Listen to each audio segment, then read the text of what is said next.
Indian doctors are the best in that way because we have got lot of exposure with our patients. हम एक smiling patient को देख के सबसे ज़्यादा खुश होते हैं कि पेशेंट घर जा रहा है, खुशी से जा रहा है और हंसता हुआ चल के जा रहा है। ऐसे ही सर्जन बनते ही आप ये चीज़ें शुरू नहीं कर सकते। सब कुछ बदल रहा है with the new technology, with the new instruments, everything is changing. There has been a paradigm shift. कल एक चीज़ मिसिंग है नई जनरेशन में, मेडिटेशन। Right. तो mental health is very important, so we should do some meditation in any form, whatsoever religion you are, you should meditate. Hi sir, first of all welcome. I believe आज का जो session होने वाला है बहुत informative होगा हमारी audience के लिए. And for the audience, we have Dr. Subhash Chawla with us, who is HOD and Professor of Department of Surgery and Minimum Access Surgery, right sir? I welcome you. Thank you so much आपने समय निकाला हमारे इस show के लिए so that हम information दे सकें audience को. तो I believe हमारा ये सेशन उन क्वेश्चंस के आंसर्स उन्हें ज़रूर देगा. सर जैसे इतनी सारी टेक्नोलॉजिकल एडवांसमेंट्स हुई हैं, पहले कट होता था, अब ये एडवांसमेंट आई है, आपको क्या लगता है और क्या क्या टेक्नोलॉजिकल अभी तो फ्यूचर जो है रोबोटिक सर्जरी का है. आजकल रोबोटिक सर्जरी आ रही है तो उसमें क्या है कि आप जैसे मैं यहाँ चेयर पे बैठे आपसे बात कर रहा हूँ, यहाँ से मैं ऑपरेट भी कर सकता हूँ डिफरेंट एरियाज में, लाइक दूसरे सिटी में भी आप यहाँ मशीन आपके पास है और वहाँ ऑपरेशन चल रहा है. तो मतलब ऐसा कुछ होने ये वाला भी आने वाला है. हाँ, वो आप इमेजिन भी नहीं कर सकते हैं.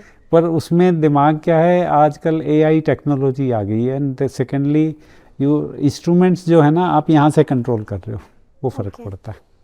तो वो एक नई चीज़ है जो आएगी. तो that is the future. Robotic surgery is the future.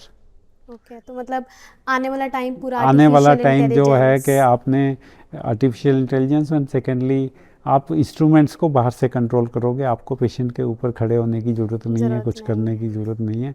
आप अपना कंट्रोल जो है आपके पास अलग से होगा. तो मतलब अगर कभी ऐसा हो जाए कि doctor available on the spot नहीं है तो फिर भी डॉक्टर वहाँ अवेलेबल है, फिर भी वो अवेलेबल है. And then you have to train your staff for that. Right. तो training is very important in this because somebody's life is involved, so you can not take it lightly. Sir MM super speciality की कोई story share करना चाहेंगे? हाँ बिल्कुल. अभी बीच में अभी एक हमारे स्टाफ जो खासकर हमारे पास आते हैं जी. कहते हैं जी हमारा ऑपरेशन कर दीजिए आप, क्योंकि स्कारलेस तरीके से चाहते हैं, क्योंकि यंग एम्प्लॉइज हैं, जल्दी ड्यूटी पे वापस आना चाहते हैं. तो ऐसे बहुत सारे पेशेंट जो हमारे स्टाफ में से आने शुरू हो गए हैं या अपने रिश्तेदारों को लाते हैं. तो उनमें से ज़्यादातर यही है कि सेटिस्फेक्शन पेशेंट की होना बहुत ज़रूरी है. तो एक पेशेंट सेटिस्फाइड जाता है तो 10 को और लेके आता है. तो ऐसा ही एक्सपीरियंस हमारा MM सुपर स्पेशलिटी में हुआ है. और सबसे एक अच्छी चीज़ ये हो गई है कि अभी हमारे पास ना इंटरनेशनल पेशेंट भी आना शुरू हो गया है इसी वजह से. जैसे हम एंडोस्कोपिक थायराइड सर्जरी करते हैं जो कि आसपास किसी एरिया में रूटीन में नहीं होती है. हमारा तंजानिया से पेशेंट्स आता है, उनको हम ऑपरेट करते हैं. नेक में कोई स्कार नहीं आता, हम एक्जिला से ऑपरेट करते हैं. तो मतलब ऐसी चीज़ें हम कर रहे हैं, ऐसी चीज़ें कर रहे हैं जो बाहर मतलब रूटीन में नहीं हो रही हैं. तो इसलिए हमारा patient load day by day improve हो रहा है, सेटिस्फेक्शन रेट ज़्यादा हो रहा है. So that is our achievement I must say. It's a team effort. I don't say कि I am the only person who is doing it. It's a team effort. Right. तो sir जैसे majorly हम लोग करते हैं सिल्स surgery की बात करते हैं, थायराइड सर्जरी की बात करते हैं, जो सारी चीज़ें हम बात करते हैं. तो मैं आपसे जानना चाहूँगी कि एग्जैक्टली सिल्स SILS जो हम सर्जरी बात करते हैं क्या एग्जैक्टली है, क्या उसका पैटर्न है, कैसे चीज़ें होती हैं? देखो अभी सब कुछ बदल रहा है with the new technology, with new instruments, everything is changing. There has been a paradigm shift. पहले जब हम पुराने सर्जन, जैसे मेरा एक्सपीरियंस है उस हिसाब से, जब हम ट्रेनिंग करते थे तब हमें बताया जाता था कि बड़े surgeon, big surgeon give big incisions. आज वो शिफ्ट हो गया है कि आजकल जितने एक्सपीरियंस्ड और बड़े सर्जन हैं वो स्मॉल इंसिजन से सर्जरी करते हैं. तो उसी को हम मिनिमल इन्वेजिव सर्जरी या मिनिमल एक्सेस सर्जरी कहते हैं.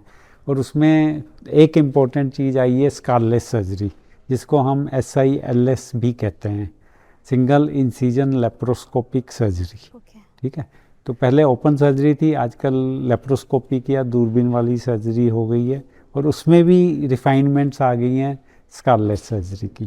तो जैसे यंग पेशेंट्स आते हैं जो मॉडलिंग करना चाहते हैं, जो पेशेंट्स जैसे यंग गर्ल्स हैं, शादी होनी है, तो कहते हैं कि हमें कोई निशान नज़र नहीं आना चाहिए, ब्यूटी खराब नहीं होनी ब्यूटी चाहिए। खराब नहीं होनी चाहिए। तो उसके लिए ये सिल्ज एक नई चीज़ आई है, जो कि धीरे धीरे पेशेंट्स की अवेयरनेस करना जरूरी है और धीरे धीरे पॉपुलर हो रही है। ठीक है, ठीक है। तो जैसे कुछ लोगों को ये लगता है कि ऐसा कैसे पॉसिबल है कि एक कट लगाया और आपने पूरी सर्जरी कर दी। हाँ, वही तो क्या सर प्रोसीजर, क्या इंस्ट्रूमेंट्स मैं जानना चाहूँगी। वही आपको बताना चाहते हैं कि आजकल इतनी मॉडिफिकेशन हो गई है टेक्नोलॉजी में कि आप अम्बलाइकस के थ्रू या धुन्नी जिसको बोलते हैं उसके थ्रू आप कैमरा डाल देते हैं और उसी के साथ इंस्ट्रूमेंट्स डाल देते हैं।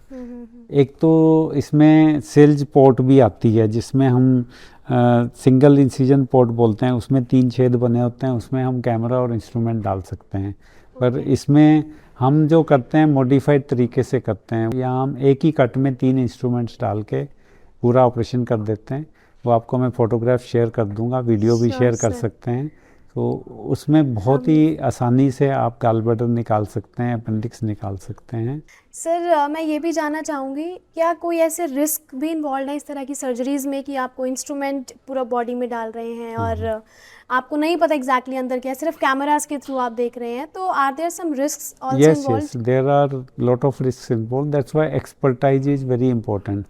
ऐसे ही सर्जन बनते ही आप ये चीज़ें शुरू नहीं कर सकते। आपको 10-15 साल का जब एक्सपीरियंस हो जाता है तब आप सिल्ज के तरीके से करने की सोच सकते हो। आपने 500 ऑपरेशन नॉर्मल किए हैं, उसके बाद आप लेप्रोस्कोपी एंड देन सिल्ज पे जा सकते हो। इनिशियल स्टेजेस पे बहुत रिस्क हैं, बहुत इंजरीज हो सकती हैं। तो इसमें सबसे इम्पोर्टेंट चीज़ है आप everything you do under vision. Camera अंदर है तभी आप बाकी इंस्ट्रूमेंट डालते हो, बाकी चीज़ें करते हो, तो ये इम्पोर्टेंट है। Right, great. और जैसे सर इतना आपका एक्सपीरियंस हो गया, 40+ ईयर्स का एक्सपीरियंस है, आप दूसरी कंट्रीज़ में भी जाते रहे हैं इंटरनेशनल कॉन्फ्रेंसेस, तो वहाँ का कुछ एक्सपीरियंस शेयर करना चाहेंगे? हाँ, वही मैं कहना चाहता हूँ कि Indian doctors are the best in that way because we have got lot of exposure with our patients. जैसे मैं चाइना में गया, इधर रशिया में अभी रिसेंटली लास्ट मंथ ही होके आया हूँ, वहाँ भी कॉन्फ्रेंस थी, फिर US में भी गए थे। उनके पास टेक्नोलॉजी भले ही इंडिया से अच्छी है पर एक्सपीरियंस उतना नहीं है जो इंडियन डॉक्टर्स के पास है। तो उस हिसाब से मैंने देखा है Indian doctors are doing very well even in foreign countries and otherwise on the platform of conferences we have seen we are much better off than them. Sir किसी पेशेंट की आप कोई स्टोरी अगर शेयर करना चाहें particularly? हाँ, जैसे अभी लास्ट ईयर एक ऐसे बच्चा आया था हमारे पास जिसको हर्निया था, उसका पेट की अंतड़ी जो है छाती में घुसी हुई थी।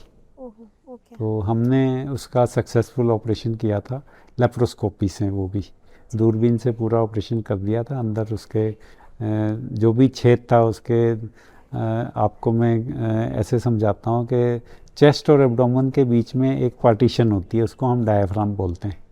तो उसमें छेद था उसके, क्योंकि जब इंजरी हुई थी तो उसमें छेद हो गया था, तो उसको हमने रिपेयर कर दिया और बच्चा एकदम ठीक होके गया।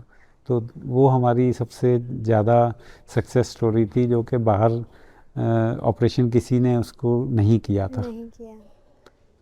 ऐसे ही बहुत सारे पेशेंट हैं जिनके बारे में हम जानते हैं, जिनकी हमने इमरजेंसी में सर्जरीज की हैं, सब ठीक होके गए हैं। जी, जो कुछ ऐसी चीज़ें जब नहीं कहीं सॉल्यूशन मिलता है और फिर हमें कोई मिलता है कि जो हमें सॉल्यूशन दे सके, तो मुझे लगता है वही सुपर स्पेशलिटी हॉस्पिटल की बहुत बड़ी ये सेलिब्रेशन हम कह सकते हैं, या अचीवमेंट हम इसे बोल सकते हैं जो है। जैसे अभी मैंने आपको पहले भी बताया कि अभी हम जैसे अक्टूबर का महीना ब्रेस्ट कैंसर अवेयरनेस का महीना होता है, तो इसमें हम ब्रेस्ट कैंसर अवेयरनेस के लिए लेक्चर्स, फैकल्टी लेक्चर्स और पेशेंट्स के लिए फ्री ब्रेस्ट एग्जामिनेशन और कैंसर स्क्रीनिंग करते हैं। वैसे ही अब मंडे से हम शुरू कर रहे हैं। तो पूरा आप वीक हाँ विल बी वो पूरा फॉर वीक दिस इसी चीज़ के लिए कैंपेन, एक यूज तरह से हम कैंपेन बोल एंड एग्जामिनेशन के लिए बिल्कुल सर, ये करेंगे। बहुत बड़ा और स्टेप। हमारे पास लेडीज सर्जन हैं जो specially ladies who are feeling shy to get examined by a Right. Male surgeon, तो बिल्कुल। We have got a lady surgeon with us.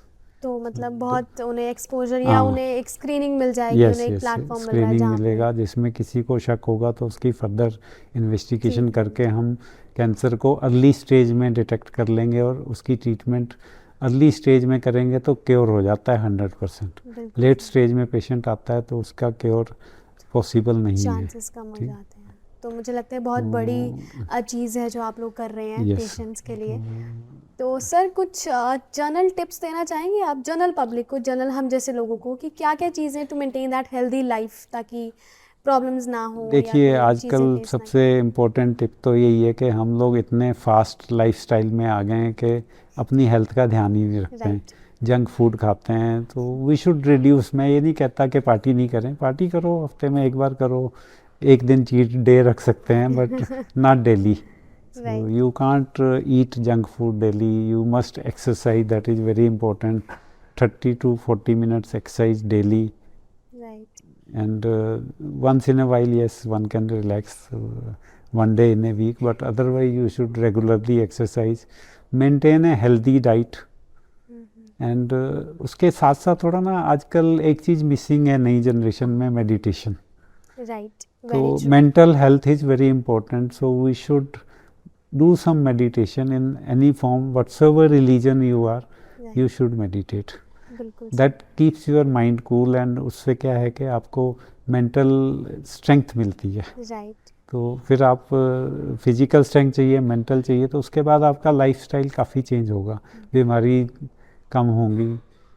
And और तो मैं क्या कहूँगा कि खुश रहना बहुत ज़रूरी है। बिल्कुल सर, बिल्कुल। मुझे लगता है आपने मेन जो बेसिक रूट्स जिन्हें हम बोलते हैं, जड़ें, वही बताई हैं। Diet obviously very important, exercise करना और मेडिटेशन मुझे लगता है स्पेशली आज की जनरेशन को स्पेशली मुझे लगता है is very very important for them, क्योंकि वो सिर्फ अपनी जनरल हेल्थ, चलो फिजिक पे तो वो ध्यान देते हैं, but mental health mental health बहुत पे ज़्यादा, ध्यान नहीं देते, तो बच्चों वो में बहुत anxiety ज़रूरी है। है। आजकल आप देखो कि सुसाइड रेट बढ़ रहा बिल्कुल। है, मेंटल डिसीजेज बढ़ रहे हैं, then bringing up is very important. That's what I say, even we should inculcate these habits in our children also, right sir, right. and that will give them a brighter future and less tension for you. Yes, right.